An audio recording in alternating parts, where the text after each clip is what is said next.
It's incredible, and I appreciate everyone's work to make this a reality. Governor Michelle Lujan Grisham paid a visit to the Angel Fire State Veterans Cemetery and the adjacent Vietnam Veterans Memorial on June 28, 2021. This is one of my favorite places to be, and it is really an appropriate recognition and tribute to so many of our New Mexico families. It's incredible. The 10-acre cemetery, managed by the New Mexico Department of Veterans Services, opened in the spring of 2020. But the COVID-19 pandemic canceled a scheduled opening ceremony.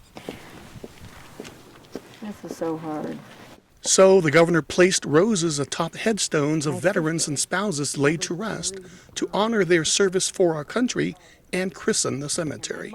Speaking to DVS staff on hand to greet her, the governor said she couldn't help but think of her late father, Llewellyn Buddy Lujan, a retired Air Force captain who passed away 10 years ago and was buried with military honors at the Santa Fe National Cemetery. When he died, it's a very important ceremony for the family to feel like there's national recognition to your service. So I've done that personally and directly, and it meant a lot to my mother, still does. Also on hand to meet the governor was DVS Secretary Sonia Smith. She told the governor, as an Air Force veteran, she had the same feeling of awe when visiting the cemetery for the first time shortly after the governor appointed her as secretary last fall.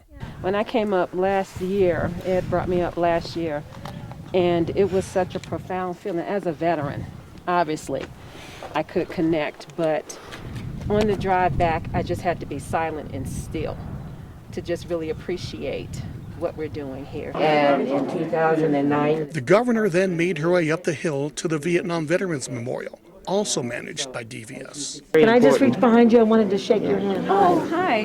Where she was greeted by additional DVS staff and a group of local veterans, spouses, and residents. Hi there. How you do?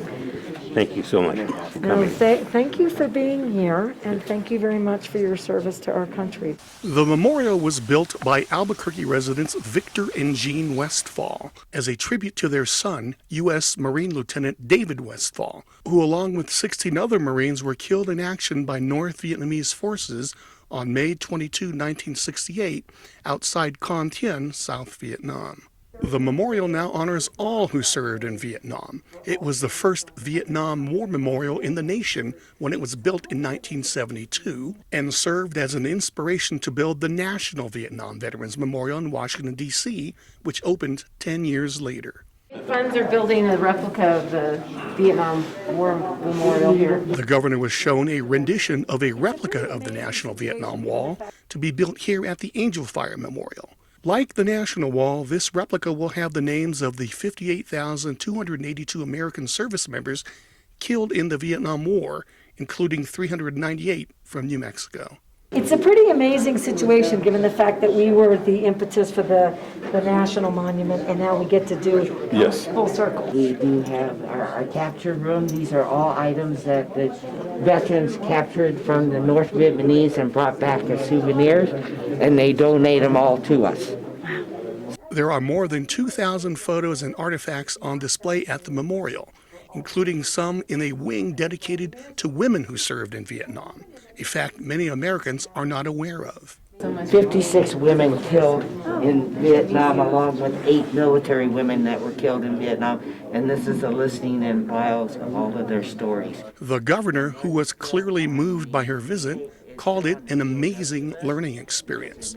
This is the original model that went to D.C. And that flag walked from here to D.C. when they dedicated I that. don't know about the flag story. We walked it to D.C.? Yes. Before departing, she met with more veterans and visitors, promising to return for the dedication of the replica wall, which, if all goes as planned, should be sometime next fall.